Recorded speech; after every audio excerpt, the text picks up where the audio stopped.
कहता है आपसे, प्रश्न है आपका, विकास के बारे में निम्न में से कौन सा कथन सही नहीं है? तो पहला ऑप्शन है आपका, बच्चे विभिन्न दरों पर विकसित होते हैं। दूसरा ऑप्शन है आपका, विकास अपेक्षाकृत क्रमिक होता है। तीसरा ऑप्शन है, आनुवंशिकता विकास का एकमात्र कारण है। और डी ऑप्शन है, विकास निरंतर रूप से होता है। तो आप लोग कमेंट करके तुरंत अपना आंसर बताएंगे फटाफट से। चलिए लिखेंगे। 30 में से 29 सही हुए। मलिक शेख के क्या बात है। MS के 27 और उज्जवल के 28। बहुत बढ़िया, बहुत बढ़िया, सही कर रहे हो। बेहतरीन, जबरदस्त रिजल्ट आ रहा है। अभी और बहुत सारे क्वेश्चंस करने हैं क्योंकि हम ये मैराथन क्लास है, तो हम बहुत सारे क्वेश्चन सॉल्व करने वाले हैं। तो आप आज अपना जो है जुनून बना के रखिएगा, बिल्कुल जो है धैर्य बना के रखिएगा। बहुत बेहतरीन चीजें आज सीखनी है। हो सकता है लास्ट तक आते आते आप 30 में से 30 ये नंबर सही मारो। तो बेहतरीन तरीके वाली क्लास है, अंडरस्टैंडिंग वाली, सारी चीजें समझ करके चलेंगे आगे, ठीक है। सृजनात्मक और रचनात्मक सेम होता है? हाँ जी, सेम होता है। देखिए क्या कह रहा है आपसे, इसने बोला विकास के बारे में कौन सी बात इनमें से सही नहीं है। तो पहला ऑप्शन है, विकास विभिन्न दरों पर विकसित होता है, ये तो सही है, क्योंकि ये सिद्धांत में भी आता है आपके, भिन्न भिन्न दर का सिद्धांत। यानी बच्चे की जो स्पीड होती है वो अलग अलग होती है, हर बच्चे की स्पीड एक जैसी नहीं होती। कोई बच्चा जो है लंबाई में जल्दी बढ़ जाएगा, कोई देर में बढ़ेगा, किसी का भाषा विकास तेज होगा, किसी का कम होगा, तो दर अलग अलग होती है। विकास अपेक्षाकृत क्रमिक रहेगा, यानी चरण में चलेगा, ये बात भी पॉजिटिव है। यानी कि स्टेप बाय स्टेप चरण में चलता है विकास।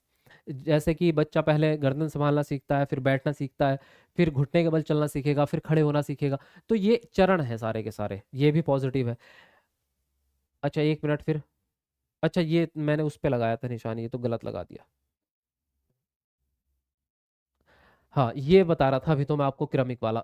तीसरा ऑप्शन कह रहा है आपसे कि आनुवंशिकता विकास का एकमात्र कारण है, यही निगेटिव ऑप्शन हो जाएगा आपका। और विकास निरंतर रूप से होता है, यह निरंतरता का सिद्धांत है, जो कि सत्य बात है। विकास जो है गर्भधारण से लेकर मृत्यु तक लगातार चलता रहता है, कभी भी नहीं रुकता। उसकी सिर्फ स्पीड घटती बढ़ती है, कभी स्लो होगा कभी फास्ट हो जाएगा, लेकिन रुकेगा कभी नहीं। आनुवांशिकता विकास का एकमात्र कारण नहीं हो सकता, क्योंकि आनुवांशिकता के साथ में वातावरण भी अपना काम करेगा, तभी पूरा विकास हो पाएगा। तो यही ऑप्शन आपका नेगेटिव था, यही आंसर राइट हो जाएगा। सी ऑप्शन यहाँ पर आपका करेक्ट हो जाएगा। क्लियर, आगे बढ़ेंगे अगले प्रश्न पर। अगला प्रश्न आपसे कह रहा है, मानवीय क्षमताएं जैसे कि बुद्धि, समस्या समाधान और समालोचनात्मक चिंतन का सापेक्ष रूप से विकास के किस क्षेत्र के अंतर्गत अध्ययन किया जाता है? शारीरिक, संवेगात्मक, संज्ञानात्मक या नैतिक? तो बताएंगे यहाँ पर कौन सा ऑप्शन आपका सही होगा। चलिए लिखिए जल्दी से। और 1800 लाइक हमारे कंप्लीट होने वाले हैं, 2000 जल्दी हो जाएंगे। तो सभी लोग जिसने लाइक नहीं किया, एक बार कमेंट को नीचे करके लाइक कर दो। केवल 4 लाइक कम है, तो कौन करेगा 1800 लाइक? 1800 लास्ट लाइक कौन करेगा, जल्दी बताइए। लिखिएगा अपना अपना आंसर सब लोग।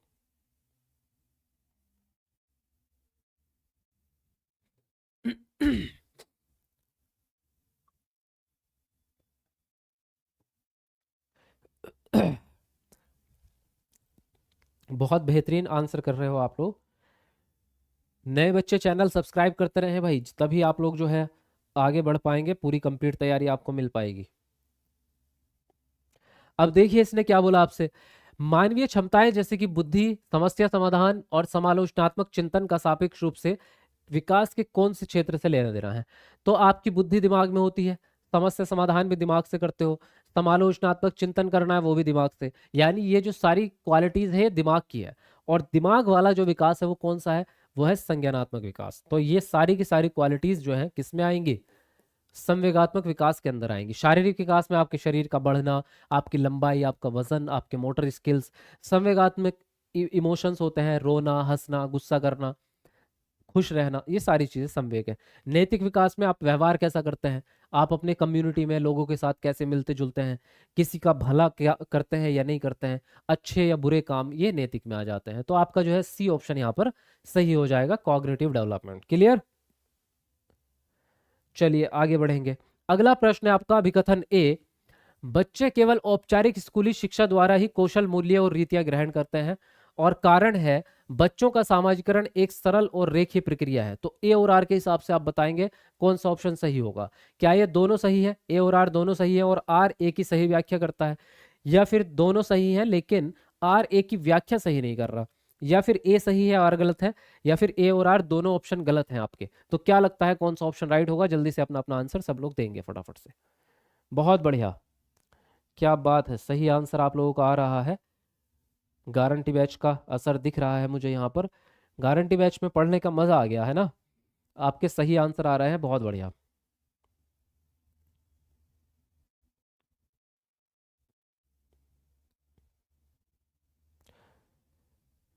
जी सर, कुछ समय के लिए ब्रेक दीजिए। ब्रेक आपको मिलेगा, देखो भाई, 9:30 बजे।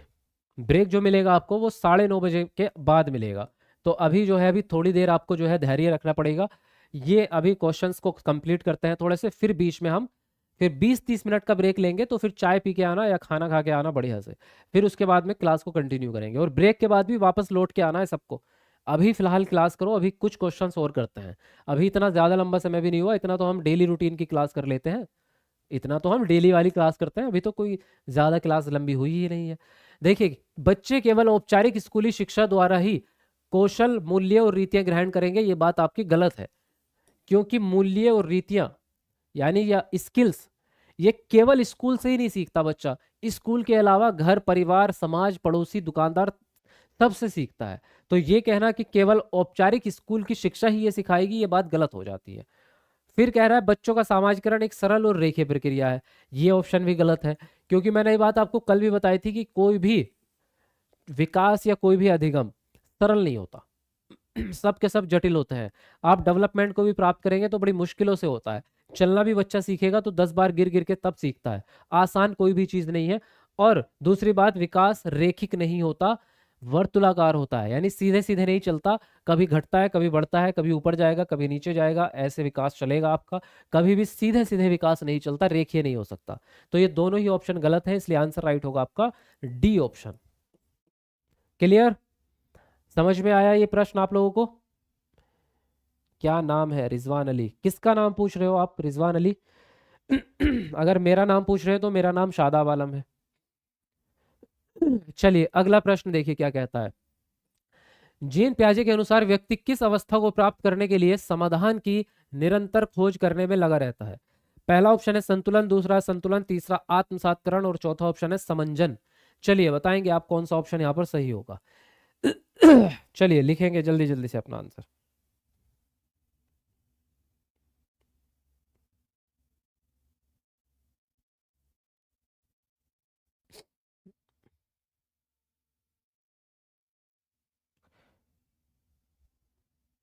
बहुत बढ़िया, लिखते रहेंगे।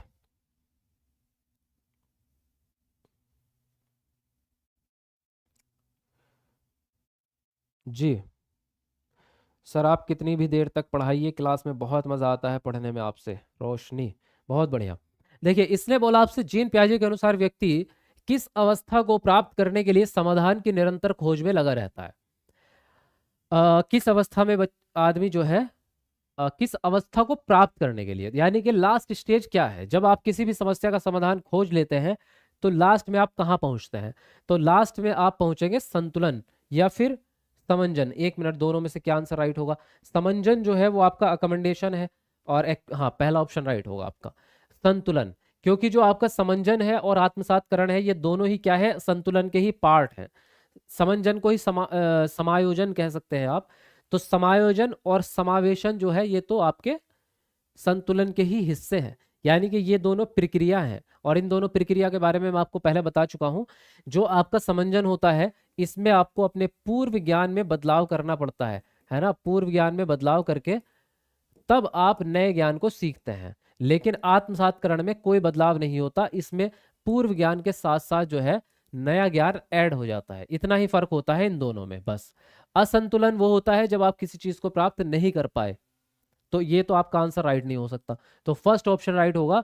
आदमी किस अवस्था को प्राप्त करना चाहता है? संतुलन को प्राप्त। संतुलन का एक और नाम है, वो क्या है? वो है अनुकूलन। ठीक है, तो अगर कई बार अनुकूलन लिखा हुआ है तो भी उसको भी सही आंसर आप लगा सकते हैं। ठीक है, क्लियर? फर्स्ट ऑप्शन आपका यहाँ पर सही हो जाता है। चलिए अगले प्रश्न पे बढ़ेंगे। अगला प्रश्न आपसे कह रहा है परिकल्पनात्मक निगमनात्मक तर्क किस चरण की विशिष्ट विशेषता है? पहला ऑप्शन है संवेदी गत्यात्मक चरण, दूसरा है औपचारिक संक्रियात्मक चरण, तीसरा ऑप्शन है पूर्व संक्रियात्मक चरण, और डी ऑप्शन है मूर्त संक्रियात्मक चरण। तो बताइए कौन सा ऑप्शन यहाँ पर आपका सही होगा। लिखेंगे अपना अपना आंसर। बहुत बढ़िया, रोंग हुआ एक। अच्छा, राज प्रेम, कोई बात नहीं बेटा। बेटा तो आपको क्या ही कहूँ, सब लोग बड़े हैं आप, है ना। तो लेकिन कोई बात नहीं, कभी कभी एक आध प्रश्न गलत होता है, क्योंकि अभी लर्निंग टाइम है।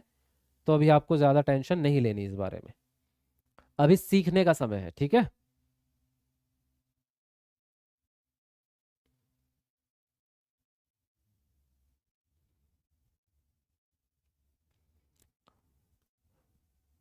देखो हमारे लाइक कितने हैं, 1857 लाइक है इस समय पे। तो 1857 की क्रांति की याद आ गई। 1857 लाइक है इस समय पे, तो आप लोग भी क्रांतिवीर हैं। और एजुकेशन में क्रांति लानी है आपको। देखिए, परिकल्पनात्मक निगमनात्मक तर्क किस चरण की विशेषता है? परिकल्पना यानी अमूर्त चिंतन, जहां पे आपको परिकल्पना शब्द दिख जाए तो समझ जाओ फोर्थ चरण की बात होगी, क्योंकि परिकल्पना बच्चा तभी करेगा। और निगमनात्मक भी साथ में आ गया। तो निगमनात्मक जो होता है वो नियम से आधारित होता है, तो ये फोर्थ चरण यानी कि औपचारिक संक्रियात्मक अवस्था के अंदर आते हैं। और इसकी ट्रिक भी मैंने आप लोगों को याद कराई हुई है। कल्पना परिपक्व हो गई है और अब वह निगमनात्मक रूप से अमूर्त चिंतन करने लगी है। बस एक लाइन याद रखनी है, इस लाइन के अंदर आपको सारे गुण समाहित हो जाते हैं चौथी अवस्था के। इसी तरह से मैंने आपको सारी अवस्थाओं के, चारों अवस्थाओं की एक एक ट्रिक बताई हुई है। तो आप यूट्यूब पे जाके, चैनल पे जब हमारे जाएंगे तो वहां पे आपको ट्रिक मिल जाएगी। फिलहाल यहाँ पर सेकंड ऑप्शन आपका राइट हो जाता है, जो कि जीन पियाजे का चौथी अवस्था है ना।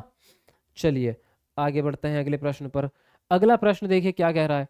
अगला प्रश्न कह रहा है, जीन पियाजे के संज्ञानात्मक विकास के सिद्धांत के अनुसार किस अवस्था में बच्चे अनैच्छिक यानी सहज क्रियाओं से ऐच्छिक क्रियाओं की ओर बढ़ना स्टार्ट कर देते हैं? पहला ऑप्शन है संवेदी गत्यात्मक, दूसरा है पूर्व संक्रियात्मक, तीसरा है मूर्त संक्रियात्मक और चौथा ऑप्शन है औपचारिक संक्रियात्मक। बताएंगे आप कौन सा ऑप्शन यहाँ पर सही होगा, लिखेंगे अपना अपना आंसर, जल्दी से बताइएगा।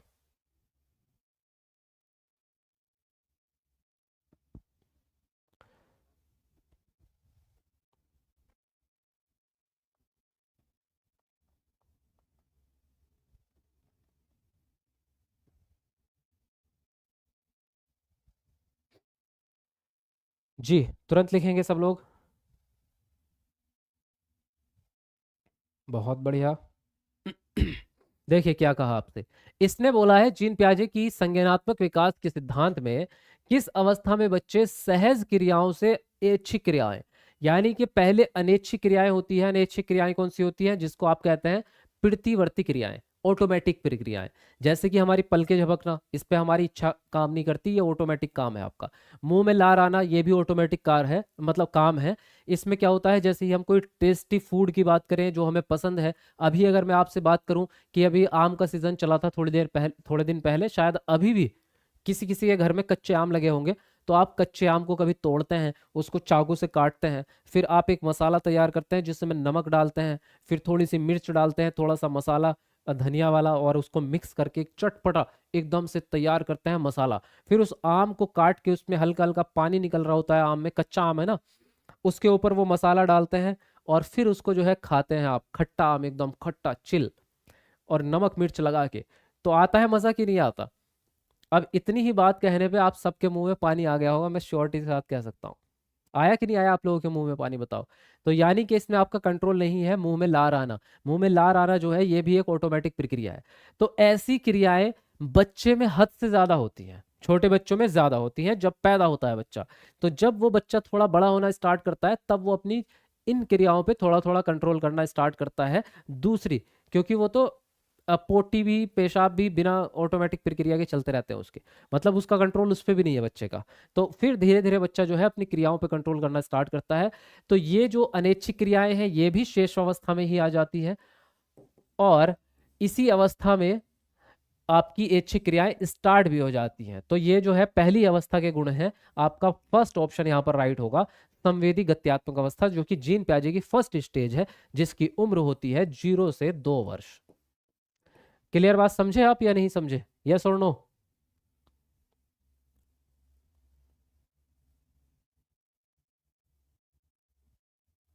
सही है, बढ़िया। चलो आगे बढ़ते हैं अगले प्रश्न पर। अगला प्रश्न देखिए क्या कहना चाहता है आपसे। कह रहे हैं हिंज दुविधा। हिंज का तो आपको सबको नाम याद है ना, कॉलबर का नैतिक विकास का जो सिद्धांत था, उसमें हिंज दुविधा को सुनाने के बाद 8 वर्षीय गुरप्रीत कहता है कि हिंज को पैसे चुरा लेने चाहिए क्योंकि उसे इसकी जरूरत है। नैतिक तर्क के किस स्तर पर बच्चे सही और गलत का फैसला व्यक्तिगत जरूरतों और चाहतों के आधार पर करते हैं? पहला ऑप्शन है दंड और आज्ञापालन अभिमुखता, दूसरा है यांत्रिक सापेक्षिक अभिमुखता, तीसरा ऑप्शन है अच्छा लड़का अच्छी लड़की अभिमुखता, और डी ऑप्शन है कानून और व्यवस्था अभिमुखता। तो बताइए यहाँ पर कौन सा ऑप्शन आपका सही होगा, लिखेंगे आप लोग अपना अपना आंसर। जी चलो 19 तो लाइक हमारे होने वाले हैं, 5 लाइक कम है, तो जल्दी जल्दी पूरे कर दो फटाफट से, कमेंट को नीचे करके लाइक कर दो जल्दी से। 2000 लाइक भी हमारे जल्दी हो जाएंगे अगर आप सब लोग करेंगे तो।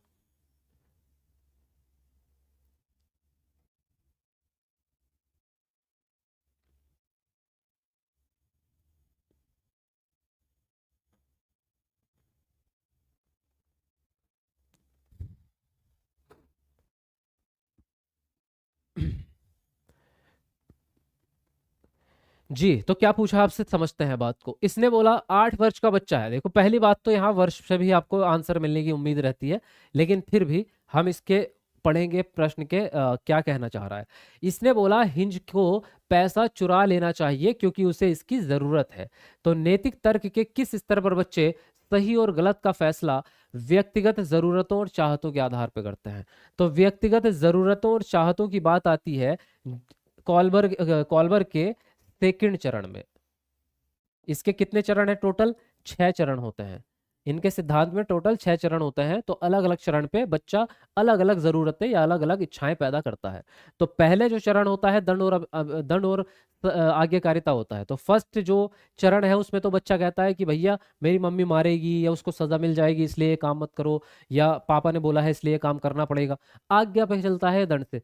सेकंड वाला जो होता है यांत्रिक सापेक्षिक अभिविन्यास, ये होता है जिसमें बच्चे को लालच चाहिए होता है, लाभ चाहिए होता है, यह जरूरत पे आधारित होता है कि अगर मैं आपका कोई काम करूं या कोई भी नैतिक कार्य तो इसके बदले में मुझे क्या मिलेगा, या मेरी जरूरत पूरी होगी या नहीं होगी। बच्चा खाने पीने की ज्यादा सोचता है। तो इसमें भी सेम बात है, उसने यही बोला है कि हिंज को दवाई की जरूरत थी तो उसको चुरा लेना चाहिए। अब चोरी करने के बाद क्या होगा हमें नहीं पता, लेकिन जिस काम से हमारी जरूरत पूरी हो रही है वो काम हम करेंगे। तो जब बात व्यक्तिगत जरूरत की आती है तो बच्चा सेकंड चरण में माना जाता है। तो आपका जो आंसर राइट होगा यांत्रिक सापेक्षिक अभिविन्यास। अच्छा लड़का अच्छी लड़की ये तीसरा चरण होता है जिसमें आप अच्छे बनने की कोशिश करते हैं। कानून और व्यवस्था ये चौथा चरण होता है। तो आपका बी ऑप्शन यहाँ पर सही हो जाएगा। क्लियर, चलिए आगे बढ़ेंगे अगले प्रश्न पर। अगला प्रश्न कह रहा है ले वाइगोत्स्की के सिद्धांत को किस तरह का सिद्धांत माना गया है। मनोविश्लेषणात्मक, दूसरा है सामाजिक सांस्कृतिक, तीसरा है आपका व्यवहारवादी, और चौथा ऑप्शन है सूचना प्रसंस्करण। तो बताइए यहाँ पर कौन सा ऑप्शन आपका सही होगा, तुरंत अपना अपना आंसर लिखेंगे आप।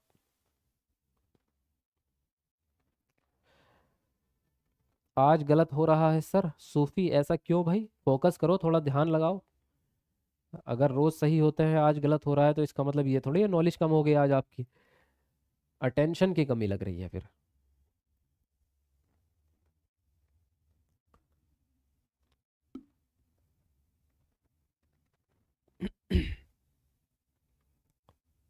चलिए जल्दी जल्दी लिखते रहेंगे सब लोग।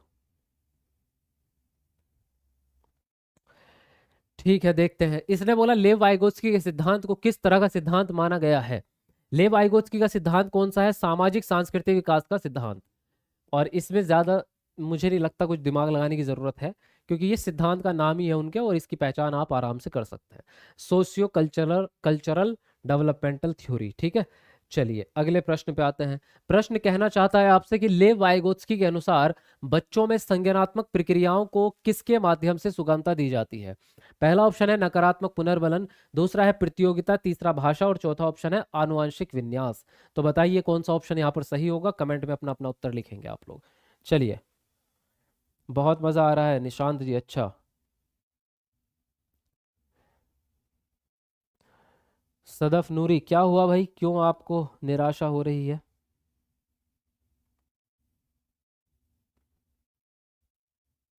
चलिए लिखिए अपना आंसर।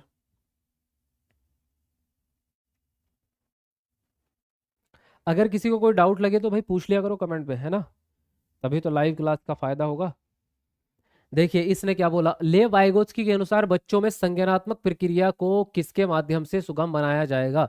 अब इनमें से ऐसी कौन सी चीज है जिसको वाइगोत्स्की प्रमोट करते हैं।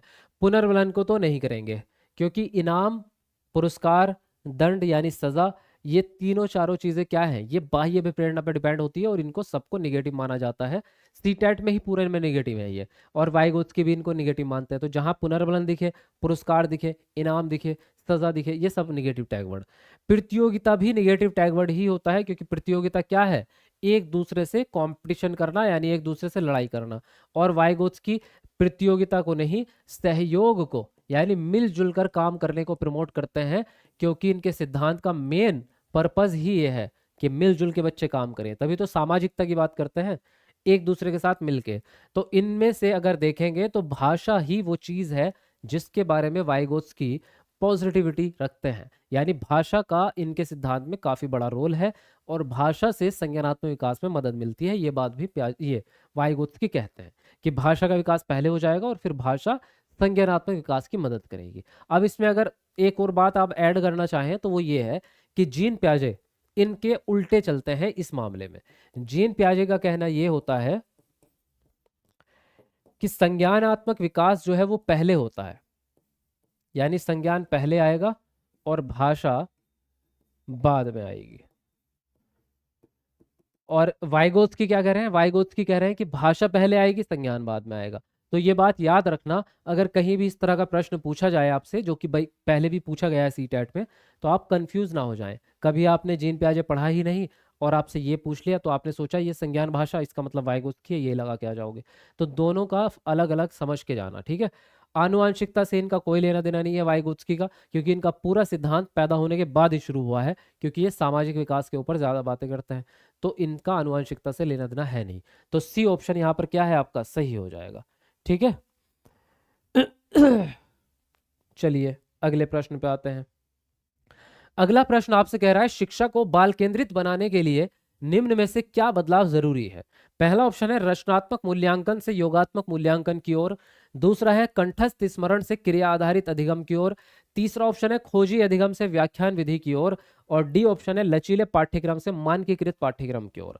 बताएंगे क्या आंसर राइट होगा, कमेंट में अपना उत्तर लिखेंगे जल्दी से फटाफट। और नए बच्चे जितने भी है चैनल सब्सक्राइब करते रहो। थैंक्स सर कंफ्यूजन दूर करने के लिए। निखत जी यही तो मेरा काम है, और आप ऐसे टीचर एकेडमी पे आएंगे तो हमेशा आपको जबरदस्त क्लास ही मिलेगी। आपके सारे डाउट्स क्लियर करके ही हम चलते हैं, यही कोशिश रहती है जी। चलिए तुरंत लिखते रहेंगे अपना अपना आंसर। आपसे बेस्ट टीचर मैं नहीं मानती कोई हो सकता है यूट्यूब पर, जीना। अच्छा चलिए बहुत बड़ी बात आपने बोली है, थैंक यू वेरी मच जीनत जी। आप जितने भी नए बच्चे हैं चैनल सब्सक्राइब कर लो भाई, ताकि आपको कंप्लीट सारे सब्जेक्ट की क्लासेस रेगुलर मिलती रहे। अब देखिए इसने क्या समझा है, क्या बोला है आपसे प्रश्न में, इसको समझते हैं। इसने बोला बाल केंद्रित शिक्षा आप बनाना चाहते हैं तो निम्नलिखित में से कौन सा बदलाव करेंगे, क्या जरूरी होगा। तो जब हम बदलाव करते हैं तो पुरानी चीजों को छोड़ते हैं और नवीनतम चीजों को अपनाते हैं, यानी बेहतरीन चीजों को पकड़ते हैं, ठीक है। जैसे अगर एक सिंपल मेथड दूं तो पहले जो है आदर्शवादी कक्षा हुआ करती थी जिसमें टीचर सर्वोपरि होता था और बच्चा क्या है सेकेंडरी होता था। आजकल उसको बदल करके हमने क्या कर दिया, बाल केंद्रित कक्षा। अब बच्चा प्राथमिक होता है और टीचर सेकेंडरी होता है। तो उसी हिसाब से इसमें कुछ चेंज है। रचनात्मक मूल्यांकन से योगात्मक में हम नहीं जाएंगे, क्योंकि रचनात्मक ही बेहतरीन है, तो हम बेहतरीन चीज को क्यों छोड़ें। कंठस्थ स्मरण से क्रिया आधारित अधिगम पर हम जाएंगे, ये आंसर राइट होगा, क्योंकि कंठस्थ स्मरण निगेटिव चीज है तो कंठस्थ को छोड़ देंगे, और क्रिया आधारित अच्छी चीज है तो कंठस्थ को छोड़ करके वहां से हम कहा चले जाएंगे, क्रिया आधारित अधिगम की ओर जाएंगे, क्योंकि क्रिया आधारित अधिगम बाल केंद्रित और प्रगतिशील कक्षा का ही एक पार्ट है। फिर ये कहना कि खोजी अधिगम को छोड़ करके व्याख्यान पे जाएंगे तो ये भी गलत होगा। लचीला पाठ्यक्रम छोड़ के आप मानकीकृत पे जाएंगे ये भी गलत होगा, क्योंकि लचीला पाठ्यक्रम ही अच्छा है, मानकीकृत तो निगेटिव है। तो आप अच्छी चीज को थोड़ा छोड़ेंगे, निगेटिव को छोड़ना है। तो आपका सेकंड ऑप्शन यहाँ पर राइट हो जाएगा। क्लियर बात समझे आप, यस और नो। चलिए जी आगे बढ़ेंगे अगले प्रश्न पर। अगला प्रश्न आपसे कहना चाह रहा है हार्वर्ड गार्डनर के बुद्धि के बारे में विचारों के अनुसार पहला ऑप्शन है तार्किक गणितीय बुद्धि बुद्धि का सर्वोत्तम प्रकार है। दूसरा है दूसरों की भावनाओं को समझने की क्षमता संगीतीय बुद्धि कहलाती है। तीसरा ऑप्शन है बुद्धि के 3 प्रकार हैं, विश्लेषणात्मक, सृजनात्मक और व्यवहारिक। और डी ऑप्शन है हर व्यक्ति अपने आप में विभिन्न प्रकार की बुद्धियों के विविध स्तर निहित करता है। तो क्या लगता है कौन सा ऑप्शन सही होगा, कमेंट में उत्तर दीजिएगा। चलिए सब लोग लिखेंगे अपना अपना आंसर।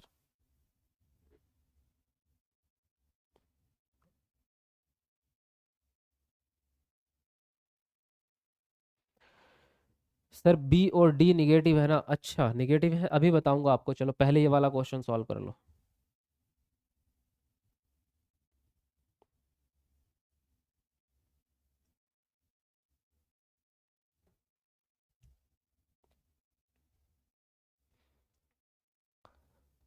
बहुत बढ़िया, बहुत मेहनत कर रहे हो आप लोग, उसके लिए मैं आप सभी को शाबाशी देना चाहता हूँ। आप सब लोग जो है अपनी पढ़ाई को लेकर के बहुत मेहनत कर रहे हो भाई, इस बात की मुझे बहुत खुशी है। क्योंकि मैंने आप लोगों से कहा था कि आप सभी लोग लाइव आएंगे, आप सब लोग लाइव आए। आपसे कहा था कि पूरी क्लास अच्छे से समझ करके करेंगे, आप लोग कर रहे हैं। आप लोग आंसर भी बहुत बढ़िया कर रहे हैं, इसका मतलब ये बताता है, आपके आंसर ये बता रहे हैं कि आप बिल्कुल फोकस के साथ पढ़ाई कर रहे हैं। तो ये बहुत अच्छी बात है। और ये साबित करता है कि एसए टीचर एकेडमी के स्टूडेंट इस बार पेपर को उड़ा के आएंगे, मतलब इस बार सीटेट में टॉपर बनेंगे, ऐसे टीचर एकेडमी के स्टूडेंट बनेंगे। तो इसलिए आप सभी लोग इसी तरह से मेहनत करते रहो, मुझे देख के अच्छा लगा। तो बेहतरीन ज़बरदस्त तरीके से पढ़ाई करते रहो। बाकी मेरे ऊपर छोड़ दो, पढ़ाना मेरा काम है, पूरी मेहनत करूंगा, चाहे मुझे दिन रात एक करनी पड़ जाए। आपको पास करा के रहूंगा, उसकी चिंता छोड़ दो। अब इसने जो बोला है हार्वर्ड गार्डनर ने, इनके जो सिद्धांत का नाम है वो आप सबको पता होना चाहिए। इनके सिद्धांत का नाम है बहुबुद्धि का सिद्धांत। ठीक है, और बहुबुद्धि के सिद्धांत का एक ही मतलब है कि बुद्धि विभिन्न प्रकार की होती है। बुद्धि विभिन्न प्रकार की होती है, और वो विभिन्न प्रकार की बुद्धि हर आदमी में है ना?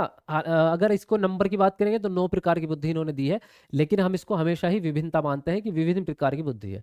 अब देखिए, तार्किक गणितीय बुद्धि बुद्धि का सर्वोत्तम प्रकार है, इन्होंने ऐसा बिल्कुल भी नहीं कहा। इनके हिसाब से कोई बुद्धि बहुत बेस्ट नहीं और कोई बुद्धि खराब नहीं, सारी बुद्धियां बेहतरीन है और सारी बुद्धि अपनी जगह फिट है।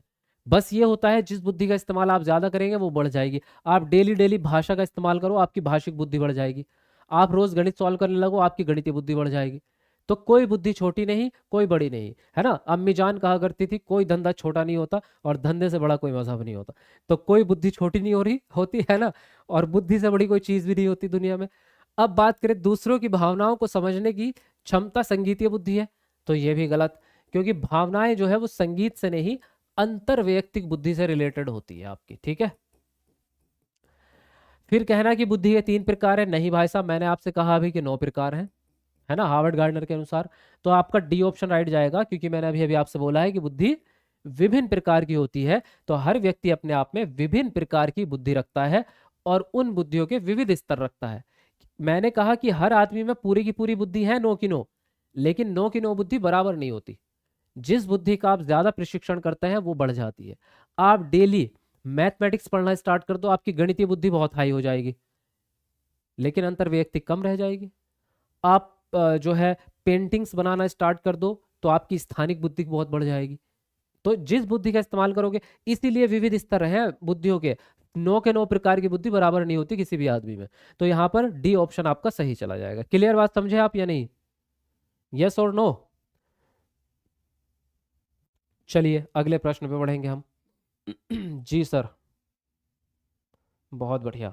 अगला प्रश्न आपसे कह रहा है, अभिकथन ए, एक अध्यापिका को विद्यार्थियों को किसी समस्या पर कार्य करते समय अपने विचारों के मौखिकीकरण के लिए प्रोत्साहित करना चाहिए, और कारण है निजी वाक बच्चों के संज्ञानात्मक विकास को सुसाधित करती है। तो ए और आर के हिसाब से बताएंगे आप कौन सा ऑप्शन सही होगा। पहला ऑप्शन है ए और आर दोनों सही हैं और आर ए की सही व्याख्या करता है। दूसरा है ए और आर दोनों सही हैं लेकिन आर ए की सही व्याख्या नहीं करता है। डी सी ऑप्शन है ए सही है और आर गलत है, और डी है कि दोनों ही गलत है। तो क्या लगता है, अभी ऑप्शन को पढ़ करके समझिएगा बात को, बताइए क्या आंसर राइट होगा।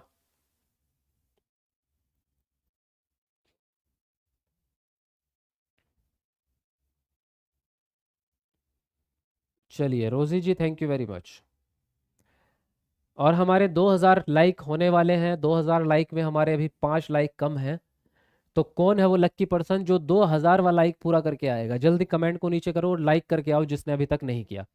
नए पुराने सभी स्टूडेंट एक बार लाइक कर दो कमेंट को, मजा आ जाएगा। जल्दी एक बार कमेंट को नीचे करो और वीडियो लाइक कर दो।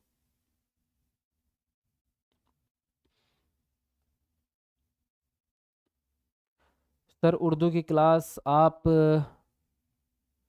सर मैं आपकी पुरानी स्टूडेंट हूँ, तब से हो कब से होगी प्लीज़?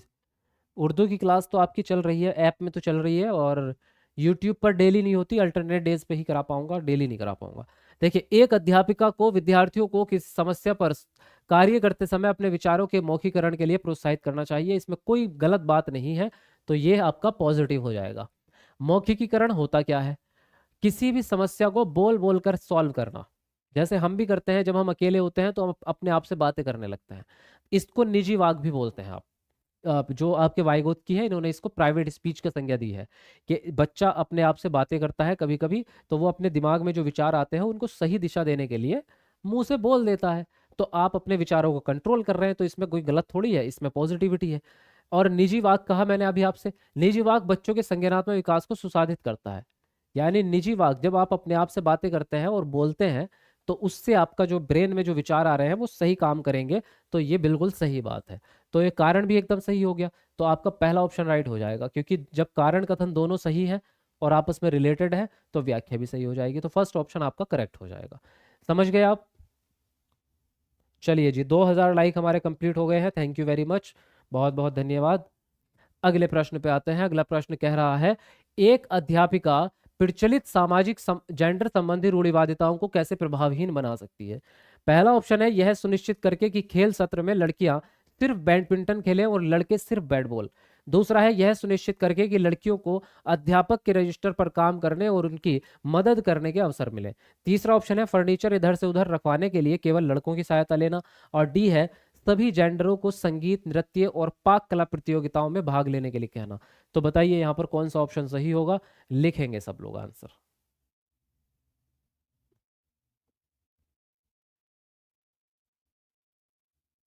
चलिए तुरंत अपना आंसर लिखेंगे सब लोग जल्दी से।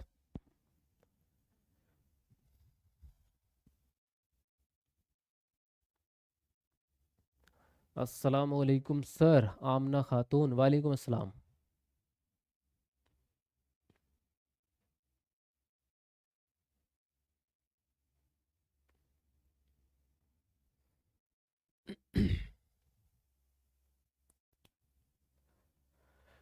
जी, तो अब हम बात करते हैं, क्या कह रहे हैं ये, इसने बोला है आपसे कि एक अध्यापिका सामाजिक जेंडर संबंधी रूढ़िवादिताओं को प्रभावहीन कैसे बना सकती है, यानी कैसे खत्म कर सकती है। तो अगर आप जेंडर रूढ़िवादिता को खत्म करना चाहते हैं तो क्या करेंगे, देखिए, ये सुनिश्चित करना कि खेल सत्र में लड़कियां सिर्फ बैडमिंटन खेलें और लड़के सिर्फ फुटबॉल। तो आपने तो रूढ़िवादिता बढ़ा दी, और क्योंकि आपने खेल को ही जेंडर से संबंधित कर दिया, तो ये तो गलत हो जाएगा। ये सुनिश्चित करना कि लड़कियों को अध्यापक के रजिस्टर पर काम करने की मदद के अवसर मिले। तो केवल लड़कियों को ही क्यों मिले, लड़कों को क्यों नहीं मिल रहे अवसर? दोनों को मिलने चाहिए, ये भी गलत। फर्नीचर इधर से उधर करने के लिए केवल लड़कों की सहायता, क्यों केवल लड़कों से ही क्यों, लड़कियों की मदद क्यों नहीं ले रहे हो? तो कहीं पर भी अगर किसी एक जेंडर के ऊपर बात आ रही है, चाहे वो लड़के पे आए या लड़की पे, तो वो तो रूढ़िवादिता ही रहेगी। आपकी रूढ़िवादिता तब खत्म होती है जब आप सभी जेंडर्स को बराबर समझते हैं और सबको इंक्लूड करते हैं। तो सभी जेंडरों को संगीत, नृत्य और पाक कला में भाग लेने के लिए प्रोत्साहित करना या भाग लेने के लिए कहना। तो जब सारे जेंडर आपके एक साथ आ जाएंगे और सबको आप बराबर समझेंगे तो आपकी रूढ़िवादिता खत्म हो जाएगी। तो यहाँ पर डी ऑप्शन आपका सही हो जाता है। क्लियर? समझ गए? चलिए आगे बढ़ते हैं अगले प्रश्न पर।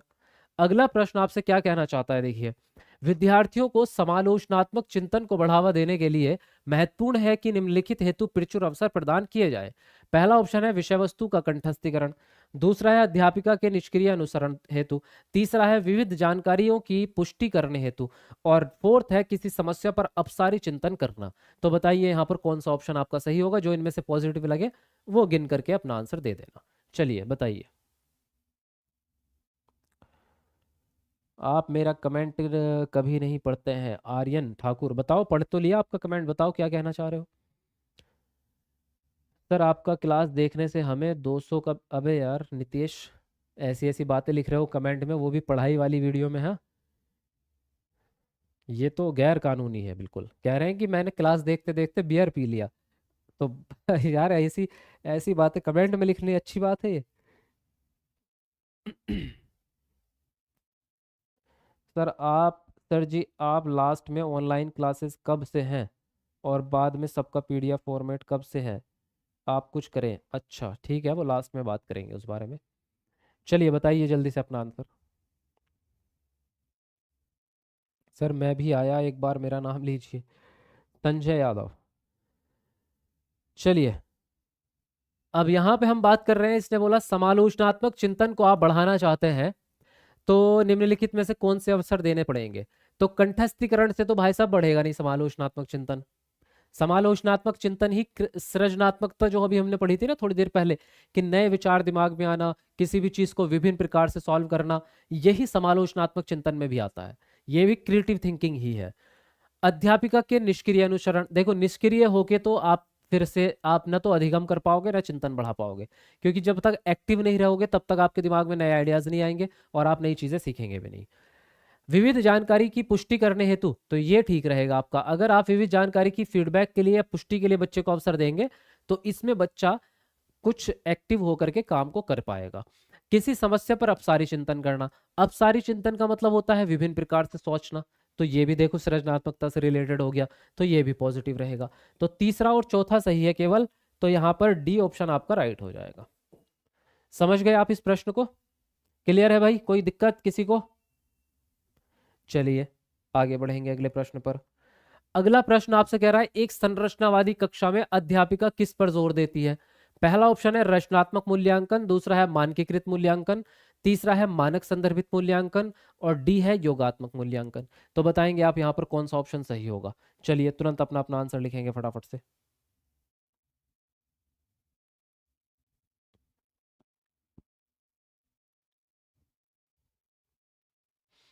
जी बहुत बढ़िया, लिखते रहिए अपना आंसर।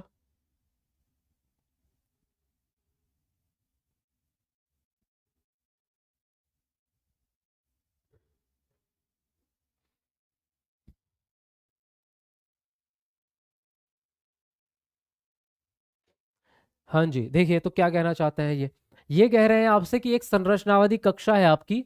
संरचनावादी कक्षा कौन सी होती है? जिसमें लर्निंग बाय डूइंग होता है, यानी बच्चे करके सीखते हैं चीजों को, जिसको हम बाल केंद्रित कक्षा भी कह सकते हैं। लेकिन संरचनावाद का मतलब ये होता है कि उसमें बच्चा एक्टिव होना कंपलसरी होता है और ज्ञान का निर्माण बच्चा खुद करेगा, टीचर सिर्फ हेल्प करेगा। तो इसमें अध्यापिका को किस चीज की जरूरत पड़ेगी, कौन से मूल्यांकन की? तो पहला ही ऑप्शन यहाँ पर आपका राइट हो जाएगा, रचनात्मक मूल्यांकन। रचनात्मक मूल्यांकन कौन सा होता है ये समझेंगे। रचनात्मक मूल्यांकन वो होता है जो पूरे साल भर निरंतर चलता रहता है। साल के बीच में जो भी मूल्यांकन आप करते हैं, चाहे क्लास के तुरंत बाद कर लो, चाहे आप हफ्ते वाला मूल्यांकन कर लो, चाहे आप ऐसी मौखिक टेस्ट ले लो बच्चे का, है ना, या आप शारीरिक शिक्षा का भी मॉक टेस्ट, शारीरिक डेवलपमेंट का टेस्ट ले रहे हैं, तो सारी की सारी चीजें रचनात्मक में आती है, क्योंकि ये पूरे साल भर चलता रहता है और इससे आपको फीडबैक मिलता रहता है कि आपको कहाँ सुधार करना है। तो ये होता है रचनात्मक, तो यही चाहिए हमें पूरे साल भर। मानकीकृत वो होता है जो सभी बच्चों का मूल्यांकन एक ही प्रकार से लिया जाता है, यानी एक क्वेश्चन पेपर बनाया और हर बच्चे को वही पकड़ा दिया। तो वो आपका क्या फायदा उससे? उससे नुकसान हो जाता है ये कि हर बच्चा एक ही पेपर सॉल्व नहीं कर सकता, क्योंकि सब बच्चों का लेवल अलग अलग होता है और सभी बच्चों की विशेषताएं भी अलग होती है। कोई दृष्टि बाधित है, कोई श्रवण बाधित है, कोई ऑटिज्म है, तो सारे बच्चे एक जैसा पेपर नहीं दे सकते, इसलिए मानकीकृत गलत होता है। मानक संदर्भित भी सेम ही होता है, ये भी गलत ही होता है। योगात्मक वो होता है जो साल के अंत में फाइनल परीक्षा होती है। तो फाइनल परीक्षा से भी कोई फायदा नहीं, ये सिर्फ आपको पास और फेल बताएगा, कोई फीडबैक नहीं देता, सुधार का मौका नहीं बचता, साल तो खत्म हो गया। तो हमें क्या चाहिए? हमें चाहिए रचनात्मक मूल्यांकन, यही पॉजिटिव होता है, बाकी ये तीनों निगेटिव रहते हैं। तो फर्स्ट ऑप्शन आपका राइट हो जाएगा। क्लियर? चलिए आगे बढ़ेंगे। अगला प्रश्न आपका समावेशी शिक्षा खाली स्थान के विविध जरियों के जरिए के निष्पादन का पर बल देती है, सॉरी निष्कासन, निष्पादन नहीं निष्कासन पर बल देती है। फर्स्ट ऑप्शन है आपका प्रस्तुतिकरण, दूसरा अभिव्यक्ति, तीसरा संलग्नता और चौथा ऑप्शन है आपका भेदभाव। तो बताएंगे आप यहाँ पर कौन सा ऑप्शन आपका सही होगा, लिखेंगे जल्दी जल्दी से।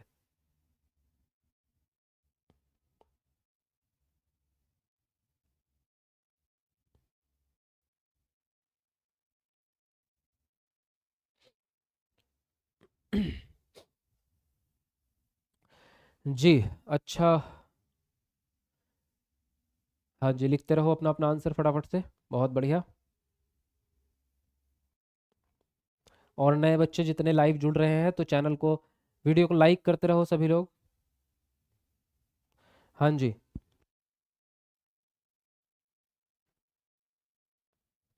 हाँ जी, तो चलिए यहाँ देखते हैं। इसने बोला आपसे समावेशी शिक्षा खाली स्थान के विविध जरियों के निष्कासन पर बल देगी। निष्कासन का मतलब है बाहर निकाल देना, निष्कासन क्या है भाई साहब?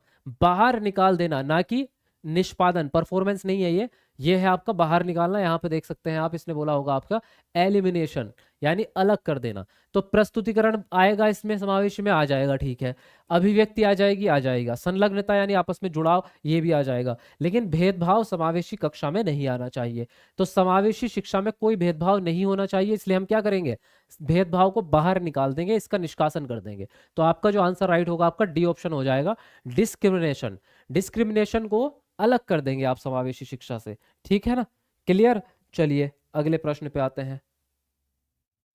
अगला प्रश्न आपके सामने आ चुका है, कह रहा है कि एक ऐसी कक्षा में जिसमें विविध सामाजिक आर्थिक परिवेश के विद्यार्थी आते हैं, एक अध्यापिका को क्या करना होगा? चलिए पढ़ेंगे आप इसको और जल्दी से अपना आंसर बताएंगे। एक बार ट्राई करके देखो खुद से भी आंसर देने की, जल्दी से फटाफट से सब लोग आंसर करेंगे।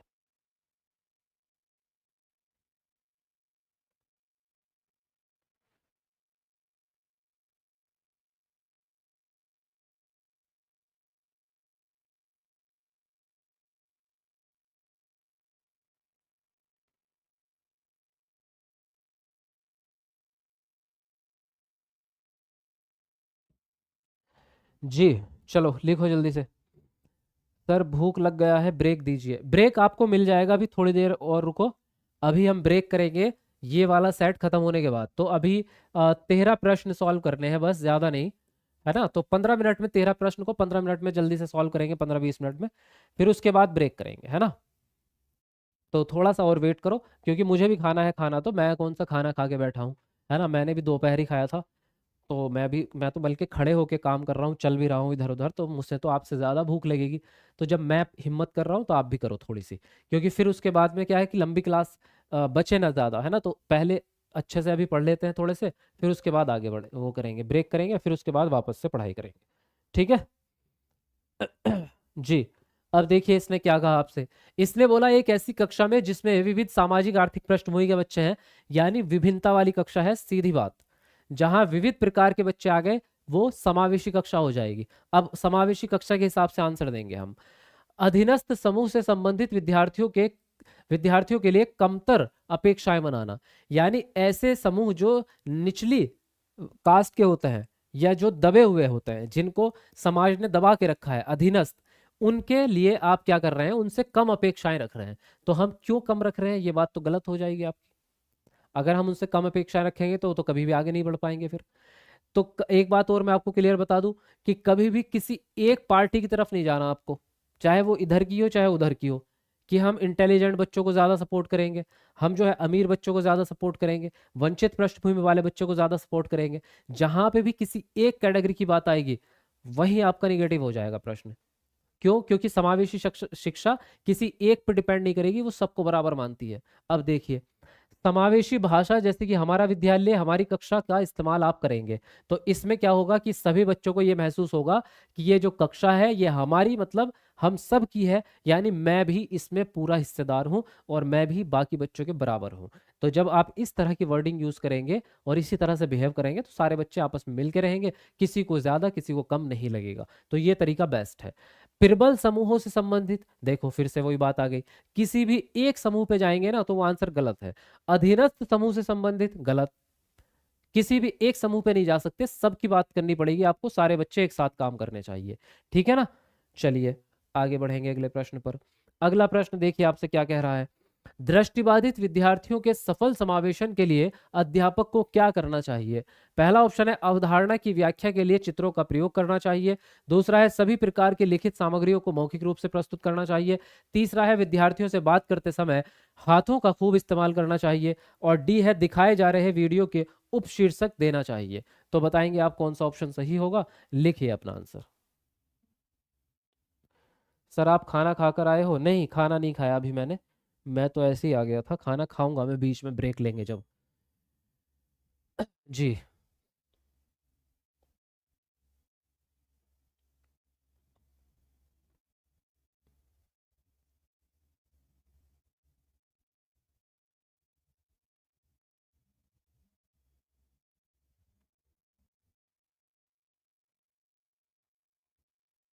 जी लिखिएगा सब लोग अपना अपना आंसर जल्दी से।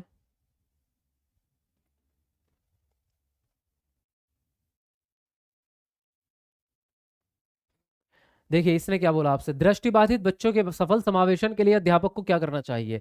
तो पहला ऑप्शन है अवधारणा की व्याख्या के लिए चित्रों का प्रयोग करना। तो देखो चित्रों का फायदा कुछ नहीं होगा दृष्टिबाधित बच्चे के लिए, क्योंकि चित्र वो देख ही नहीं पाएगा।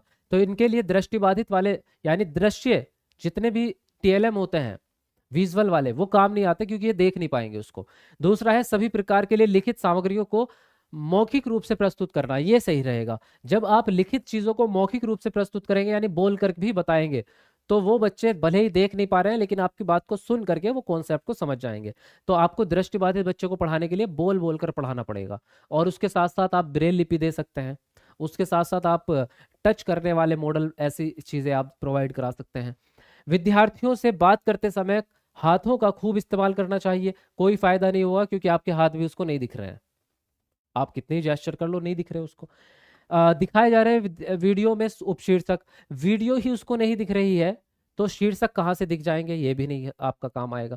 सेकंड ऑप्शन ठीक है दृष्टिबाधित बच्चे के लिए। ठीक है, चलिए अगले प्रश्न पे बढ़ेंगे, तुरंत थोड़ा फास्ट फास्ट कर लेते हैं, है ना, जल्दी से क्वेश्चंस को सॉल्व करेंगे, उसके बाद ब्रेक लेंगे, उसके बाद फिर से पढ़ाई करेंगे।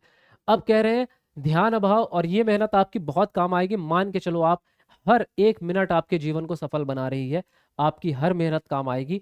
आप लोग लाइव क्लास में इतनी मेहनत से पढ़ाई कर रहे हो, और जो बच्चे अपना सो रहे हैं या फोन में मूवी देख रहे होंगे, तो उन बच्चों से तो आप 1000 गुना आगे हैं, है ना, जाहिर है आप उनसे आगे ही निकलोगे। तो आप बिल्कुल भी निराश मत होना, ये मत सोचना कि हम मेहनत कर रहे हैं और बाकी लोग जो है आराम कर रहे होंगे, कोई कोई बात नहीं।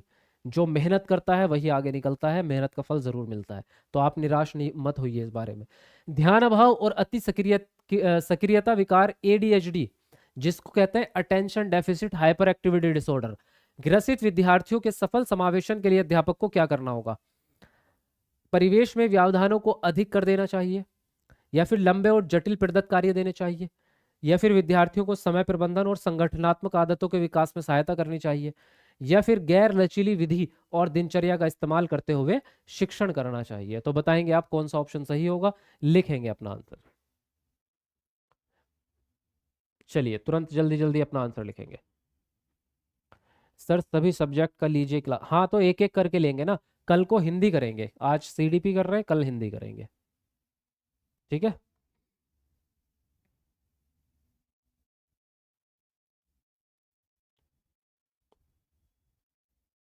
बहुत बढ़िया।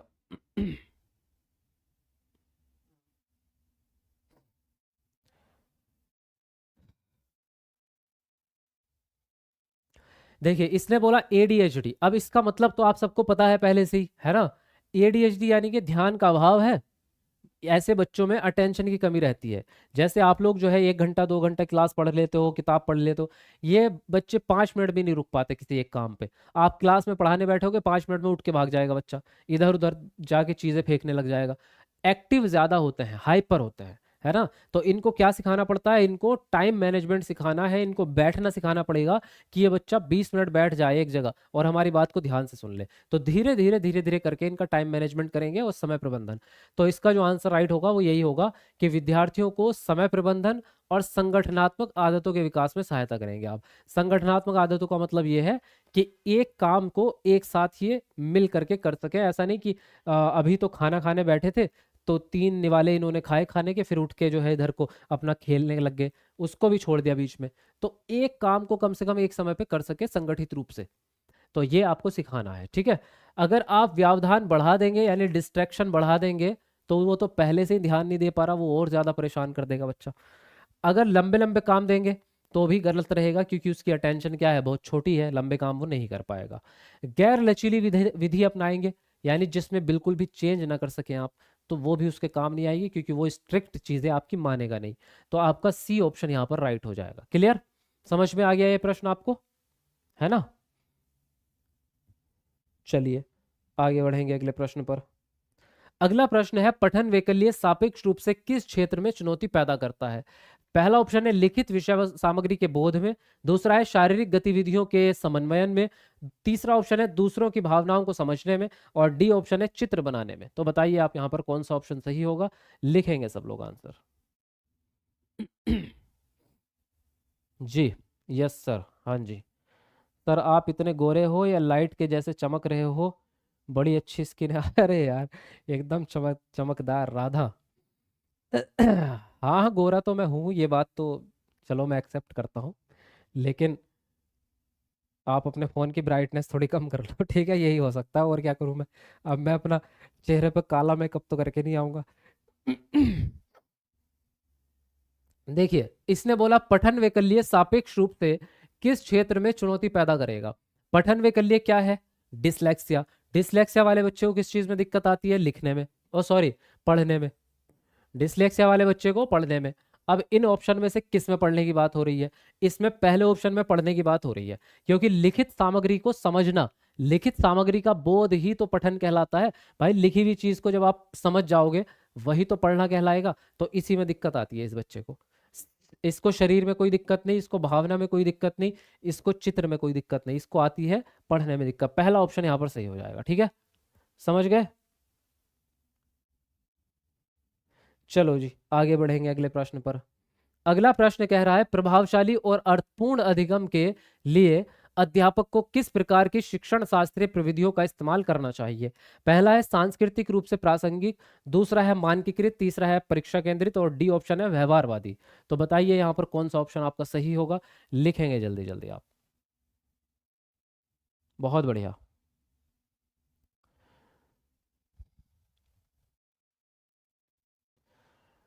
धक्का मुक्की मत कीजिए, मेरा भी कमेंट पढ़ने दिया करो सर को।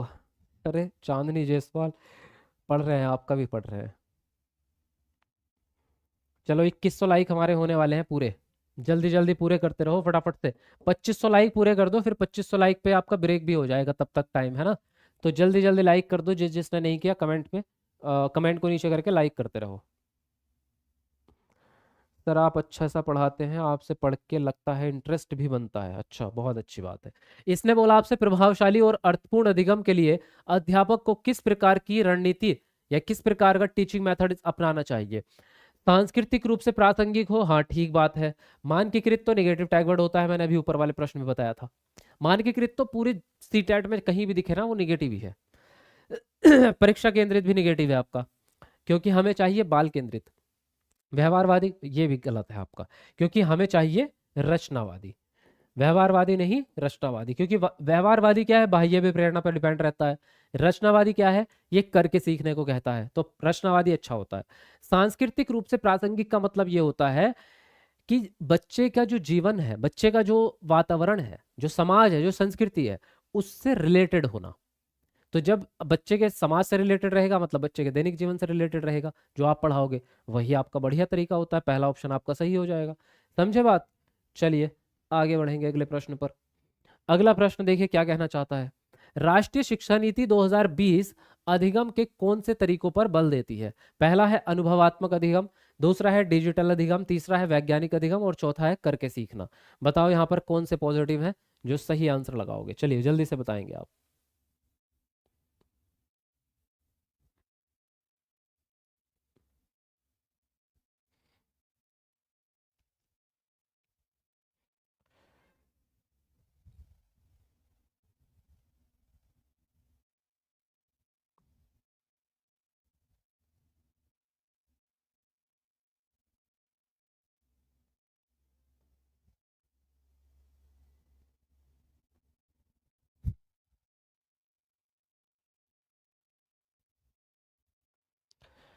जी, तो क्या पूछा आपसे? देखिए, इसने बोला एनईपी 2020 जो है वो अधिगम के कौन से तरीका पर बल दे रही है? अनुभवात्मक, यस। डिजिटल, यानी कि टेक्नोलॉजी, तो टेक्नोलॉजी तो आजकल इस्तेमाल हो रही है, क्लासरूम में भी डिजिटल बोर्ड से पढ़ाया जाता है, लैपटॉप से पढ़ाया जाता है आजकल स्कूलों में। वैज्ञानिक अधिगम करेंगे आप, ये भी अच्छी बात है, यानी कि खोज अधिगम। वैज्ञानिक का मतलब हुआ कि डिस्कवरी मेथड, या नई नई चीजें आप क्लास में लेके आता है। करके सीखना भी पॉजिटिव, यानी कि ये सारे ही कथन पॉजिटिव हैं। तो डी ऑप्शन आपका राइट हो जाएगा, जिसमें सारी चीजें इंक्लूड हो रही हैं आपके एक साथ। अगला प्रश्न है, अध्यापकों को विद्यार्थियों के अधिगम युक्तियों के अर्जन को सुगम सहज करना चाहिए। निम्नलिखित में से कौन से तरीके का इस्तेमाल शिक्षार्थियों को अधिक कौशलीभूत बनाने के लिए किया जा सकता है? पहला है विद्यार्थियों को चिंतन के अभिसारी तरीकों के अवसर देना, दूसरा है विद्यार्थियों को अवास्तविक उद्देश्य और समय तालिका बनाने में मदद करना, तीसरा ऑप्शन है विद्यार्थियों में स्वयं से प्रश्न करना और स्वयं आकलन समुन्नत करके, और डी है आपका जो प्रासंगिक नहीं है उस पर ध्यान केंद्रित करने के लिए प्रोत्साहित करके। तो बताइए यहाँ पर कौन सा ऑप्शन आपको सही लगता है, जल्दी से अपना आंसर कमेंट बॉक्स में लिखेंगे आप लोग। ठीक है।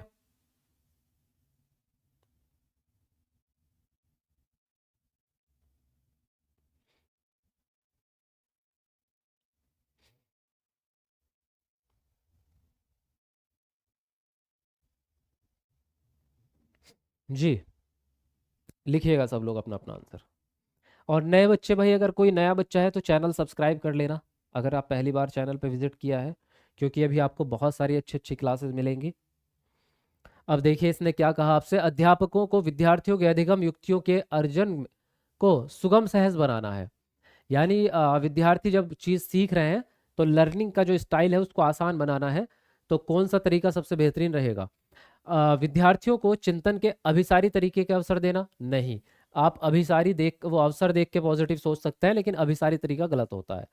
अभिसारी का मतलब है कि केवल एक तरीके पे आप टिके हुए हैं, यही ना, केवल एक तरीके से आप काम कर रहे हैं। तो ये हमें नहीं चाहिए, हमें अपसारी वाला चाहिए। दूसरा ऑप्शन है विद्यार्थियों को अवास्तविक उद्देश्य। भाई ऐसे उद्देश्य जो रियल ही नहीं है तो वो क्यों तक रखेंगे हम? आप अपने जो गोल बनाएंगे वो वास्तविक रखो ना, रिलेवेंट रखो, अवास्तविक थोड़ा रखेंगे। विद्यार्थियों में स्वयं से प्रश्न करने और स्वयं आकलन समुन्नत करके, ये ठीक ठीक रहेगा। अगर बच्चा खुद का सेल्फ एनालिसिस करेगा, यानी अपनी जांच खुद करेगा, मैं कितना सीख चुका हूँ, कौन सा चैप्टर मेरा अभी बाकी है, या मैं जो है पढ़ाई कर रहा हूँ तो कौन सी चीज़ों में डाउट आ रहा है, जब आप बच्चा सेल्फ एनालिसिस करने लग जाएगा तब बच्चा अधिगम बहुत अच्छे से करेगा। अधिगम का अर्जन, अर्जन मतलब वही होता है जो आप सेल्फ करते हैं, ठीक है। जो प्रासंगिक नहीं है उस पर ध्यान केंद्रित करके कोई फायदा नहीं है। प्रासंगिक मतलब रिलेवेंट, यानी आपके दैनिक जीवन में उसका प्रयोग है या नहीं, और अगर उसका आपके दैनिक जीवन से कोई लेना देना नहीं है तो फिर वो सीख के आप क्या करोगे? तो सी ऑप्शन यहाँ पर आपका सही हो जाएगा। क्लियर? हाँ जी, एक बार कमेंट करेंगे जरा सब लोग फटाफट से कि यहाँ तक चीजें समझ में आ रही है या नहीं, कोई दिक्कत तो नहीं है, एक बार कमेंट करो जरा। और कौन कौन लोग चाहते हैं 100% सीटेट इस बार इसी अटेम्प्ट में क्लियर करना है, फर्स्ट अटेम्प्ट में, यानी चाहे आपका ये लास्ट अटेम्प्ट हो इसी अटेम्प्ट में क्लियर करना है, एक बार कमेंट कर दो जल्दी से सब लोग। प्रभावशाली समस्या समाधान कारक होने के लिए अध्यापक को शिक्षार्थियों में किसके इस्तेमाल को हतोत्साहित करना चाहिए? पहला है अनुक्रिया समुच्चय, दूसरा कलन विधि, तीसरा अन्वेषण और चौथा है सम्य अनुमान। तो बताएंगे आप यहाँ पर कौन सा ऑप्शन सही होगा, लिखेंगे जल्दी से। 100% पास करना है, yes sir, yes sir, yes sir ji. 2100 like हो गया है, कॉन्ग्रेचुलेशन सर जी, हाँ 2100 हो गया है, थैंक यू वेरी मच, बहुत बढ़िया।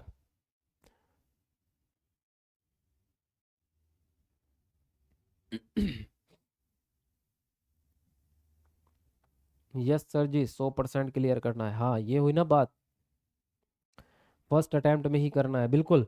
तो देखिए फिर क्या, क्या इसको समझते हैं। प्रभावशाली समस्या समाधान कारक होने के लिए अध्यापक को शिक्षार्थियों में किस चीज को हटाना होगा, यानी हतोत्साहित करना होगा? अनुक्रिया समुच्चय, पहला ही ऑप्शन आपका निगेटिव है, इसको ही बाहर कर दो।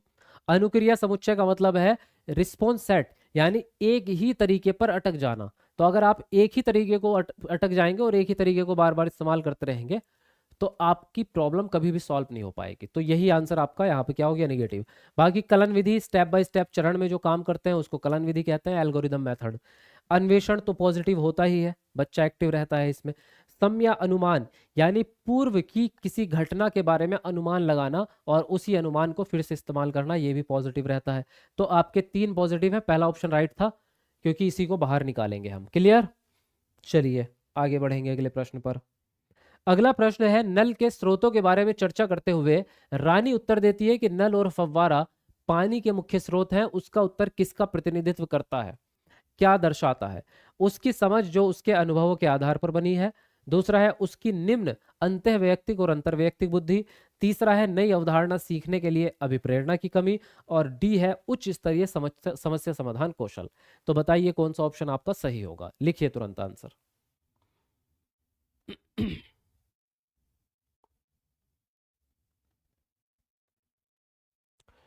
जी फटाफट लिखते रहो सब लोग अपना अपना आंसर, बहुत अच्छा, वेरी गुड।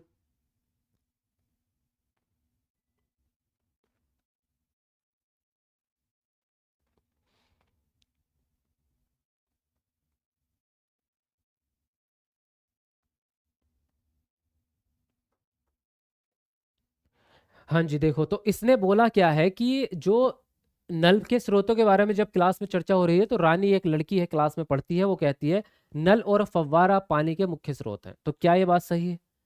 हमें तो लगता है बारिश है जैसे, तो वो मुख्य स्रोत हो सकता है, या फिर जो आपके महासागर है वो मुख्य स्रोत हो सकते हैं, या आपका जो भूमिगत जल है, जमीन के अंदर जो पानी है वो मुख्य स्रोत है। लेकिन उसने वो चीजें देखी ही नहीं है, उसको क्या पता पानी कहाँ से आ रहा है। उसको तो ये लगता है कि हमारे घर में जो नल लगा है उसकी घुमानी है टोंटी और पानी आ जाएगा, काम खत्म।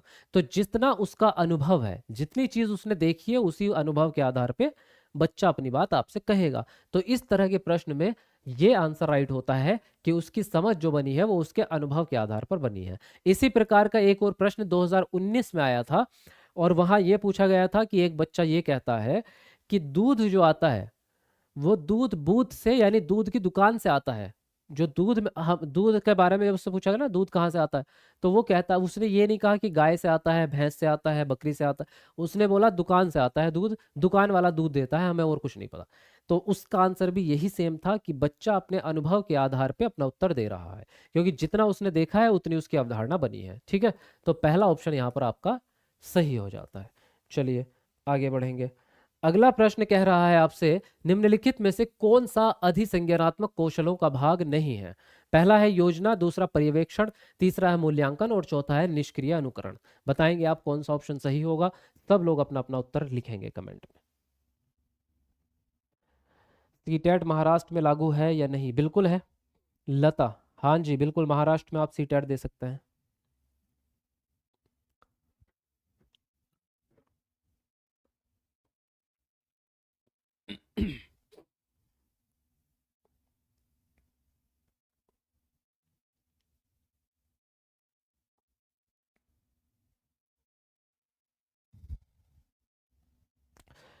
जी देखिए, तो इसने बोला आपसे कि निम्नलिखित में से कौन सा अधिसंज्ञानात्मक कौशल का भाग है। अधिसंज्ञान क्या होता है? अधिसंज्ञान होता है अपने संज्ञान के बारे में जानकारी होना। आपका जो संज्ञानात्मक विकास है, यानी आपका जो दिमागी क्षमताएं हैं कि मेरे सोचने की क्षमता, मैं किसी चीज को कितनी देर में याद कर पाती हूँ, या मैं जो है जब किताब को पढ़ते हैं तो लिख के मुझे ज्यादा चीजें याद होती हैं या सुन के ज्यादा चीजें याद होती हैं। तो ये आपके जो संज्ञानात्मक कौशल है, जब इसके बारे में आप अवेयर हो जाएं तो उसको अधिसंज्ञान कहते हैं। अब देखिए, योजना बनाना आपके दिमाग का काम हो सकता है, यस पॉजिटिव। पर्यवेक्षण हो सकता है, यस, पर्यवेक्षण कहते हैं जांच करने को। मूल्यांकन हो सकता है, आप सेल्फ एनालिसिस करते हैं, अपना मूल्यांकन खुद कर सकते हैं, ये भी हो जाएगा। निष्क्रिय अनुकरण जो है, इसमें आपका दिमाग लगता ही नहीं है, आप तो निष्क्रिय है, पैसिव बैठे हैं, कोई एक्टिव नहीं है ना। तो निष्क्रिय अनुकरण आपके संज्ञानात्मक विकास का हिस्सा नहीं है। तो आपका जो है डी ऑप्शन यहाँ पर राइट हो जाएगा। इसने निगेटिव ही आपसे पूछा है ना। चलिए आगे आते हैं अगले प्रश्न पर। अगला प्रश्न कह रहा है भावनाओं और संज्ञान के बारे में निम्न में से कौन सा कथन सही है? पहला ऑप्शन है अधिगम के लिए रुचि और जिज्ञासा परस्पर संबंधित नहीं है। दूसरा है अधिगम तार्किकता के अमूर्त संज्ञान के बारे में है। तीसरा ऑप्शन है जानकारी ग्रहण करने के कौशल मनोदशा द्वारा प्रभावित होते हैं। और डी ऑप्शन है निराशा का उच्च स्तर संज्ञानात्मक दक्षता को समुन्नत करता है। तो बताइए यहाँ पर कौन सा ऑप्शन आपका सही होगा? चलिए जल्दी से लिखेंगे आंसर। सर हमें आपसे बात करनी है, प्लीज बस एक बार बात कर लीजिए मेघा मिश्रा। ठीक है, कल दिन में आप कॉल कीजिएगा हमारे ऑफिस के नंबर पर, तो बात हो जाएगी।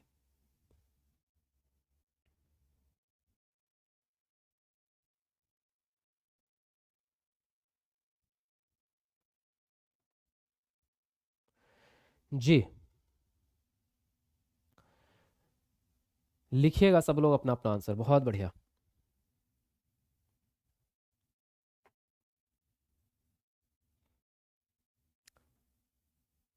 देखिए इसने बोला आपसे भावनाओं और संज्ञान के बारे में कौन सी बात आपकी इनमें से सही है। अधिगम के लिए रुचि और जिज्ञासा परस्पर संबंधित नहीं है। क्या जरूरी नहीं है? जरूरी है, होना चाहिए संबंधित। अधिगम तार्किकता के अमूर्त संज्ञान के बारे में है।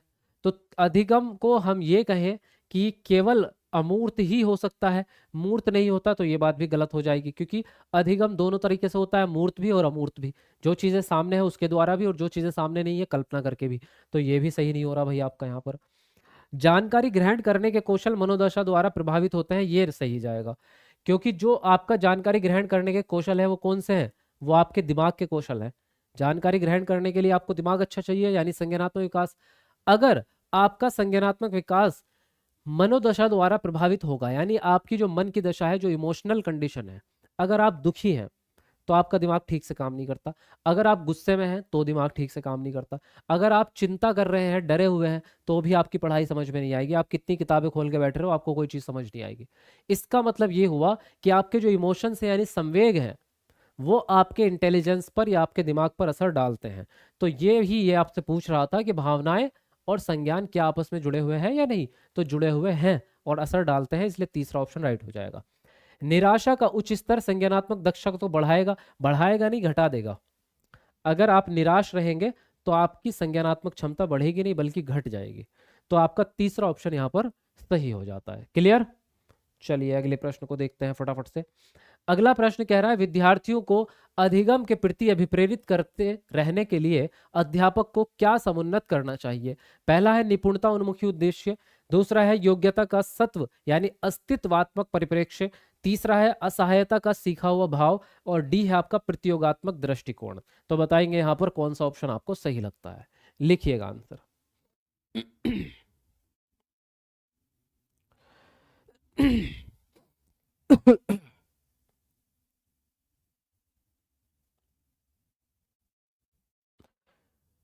जी लिखेंगे तुरंत अपना आंसर। बस दो क्वेश्चन और है और दो प्रश्न के बाद आपको ब्रेक मिलेगा, ज्यादा चिंता की बात नहीं है, टेंशन ना लो। दो ही प्रश्न है, उसके बाद आपका ब्रेक मिलेगा आपको। और ब्रेक आप आराम से ब्रेक में खाना पीना जो खाना है खाइएगा, रेस्ट कीजिएगा, लेकिन ब्रेक के बाद वापस जरूर आना है, ये अभी प्रॉमिस कर दो मेरे से। कमेंट में जल्दी प्रॉमिस करो सब लोग कि हम ब्रेक के बाद वापस जरूर आएंगे क्लास करने, छोड़ेंगे नहीं। ऐसा नहीं कि ब्रेक करने के बाद सो गए, सोना नहीं है, सो गए तो बस देख लो आपकी किस्मत ना सो जाए फिर। तो हमें मेहनत करते रहना है ना।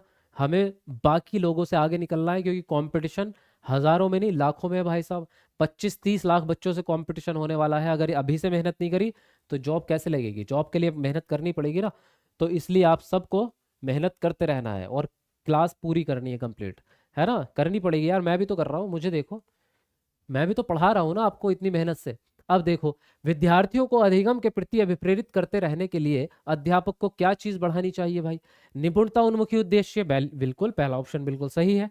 निपुणता यानी योग्यता, ऐसे उद्देश्य बनाने चाहिए जो हम अपनी योग्यता को बढ़ाने के लिए बनाते हैं, ये सही है। योग्यता को अगर आप तत्व मानते हैं, सत्व का मतलब होता है फिक्स, यानी योग्यता स्थिर है, उसको बढ़ा नहीं सकते, तो फिर आप मेहनत नहीं करेंगे, फिर आप आगे पढ़ाई भी नहीं करेंगे। तो इसलिए ये मानना बिल्कुल गलत बात है आपकी। ठीक है, आपको कभी भी योग्यता को स्थिर नहीं मानना, योग्यता को वृद्धि बोधक मानना है, यानी बढ़ सकती है योग्यता। असहायता का सीखा हुआ भाव, ये भी गलत रहता है। इसका मतलब ये है कि आप निराशावादी हो चुके हैं। जब आप किसी काम को बार बार करके थक जाते हैं, आपसे सॉल्व नहीं हो रहा कोई क्वेश्चन, आप बार बार करे जा रहे, तो आप हार मान लेते हैं, अरे यार मेरे बस की बात नहीं है, छोड़ इसे साले को। तो तब जो वो भाव आता है ना मन में, उसी को असहायता का भाव कहते हैं। इसी को क्या कहते हैं, अधिगम निस्सहायता। तो आपका प्रतियोगात्मक दृष्टिकोण, तो प्रतियोगिता करना तो वैसे भी गलत है आपका, ये तो हम हटा ही देते हैं पूरे सी टेट से। प्रतिस्पर्धा प्रतियोगिता, इसको नेगेटिव टैग वर्ड में डाल दो। तो फर्स्ट ऑप्शन यहाँ पर आपका सही हो जाता है। अगले प्रश्न पे बढ़ते हैं। जी यस सर, ब्रेक के बाद आऊंगी प्रॉमिस कर, बिल्कुल बिल्कुल। Yes sir, yes sir. हाँ आपके कमेंट आ चुके हैं, यस सर आएंगे। बहुत बढ़िया, यही चाहिए मुझे आप लोगों से। और बस ये अभी कुछ समय की मेहनत है, बस 1 से 1.5 साल की मेहनत। 1 से 1.5 साल अगर आप लोगों ने मेहनत कर ली ना मेरे साथ, सरकारी टीचर आपको बना दूंगा मैं। बस जो मैं कहता हूँ वो करते चले जाओ, आपकी ये मेहनत जो है बिल्कुल आपको सरकारी टीचर बना के रहेगी, और आपके अकाउंट में हर महीने 50-70 हज़ार रुपए आएंगे। देखो, विद्यालयों में बच्चों की सफलता में निम्न में से कौन सा कारक बाधा उत्पन्न करेगा। लचीली समय सारणी, संरचनात्मक शिक्षा शास्त्र, कठोर पाठ्यचर्या, अधिगम हेतु मूल्यांकन। तो बताइए कौन सा ऑप्शन यहाँ पर आपको बाधा उत्पन्न कर रहा है।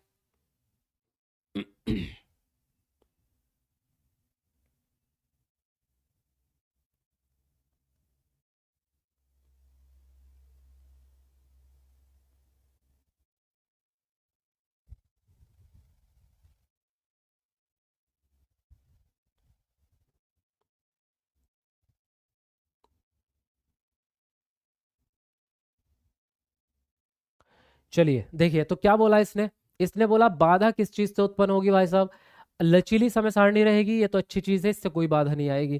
संरचनात्मक यानी करके सीखने वाला शिक्षा शास्त्र, ये भी ठीक है। कठोर पाठ्यचर्या आपकी गलत हो जाएगी कि आपने बिल्कुल फिक्स कर दिया अपने सिलेबस को और वो बिल्कुल जो है आप चेंज नहीं करना चाह रहे, तो बच्चे की जरूरत के हिसाब से आपको चेंज करना चाहिए, तो यही नेगेटिव आपका हो जाएगा। अधिगम के लिए मूल्यांकन कर रहे हो, ये भी अच्छी बात है भाई, इससे आपको फीडबैक मिलेगा, आप आगे सुधार कर पाएंगे। सी ऑप्शन आपका राइट हो जाता है। नेक्स्ट क्वेश्चन आपसे कह रहा है अभिकथन ए किसी अवधारणा को समझाते समय यह महत्वपूर्ण है कि विषय वस्तु का विद्यार्थियों के दिन प्रतिदिन के जीवन से संबंध बनाया जाए, और कारण है अधिगम कंठस्थीकरण के माध्यम से बहुत प्रभावशाली होता है। तो ए और आर में से कौन सी बात सही है, उसके हिसाब से आंसर बताओ। चलिए जल्दी लिखेंगे अपना अपना आंसर आप लोग।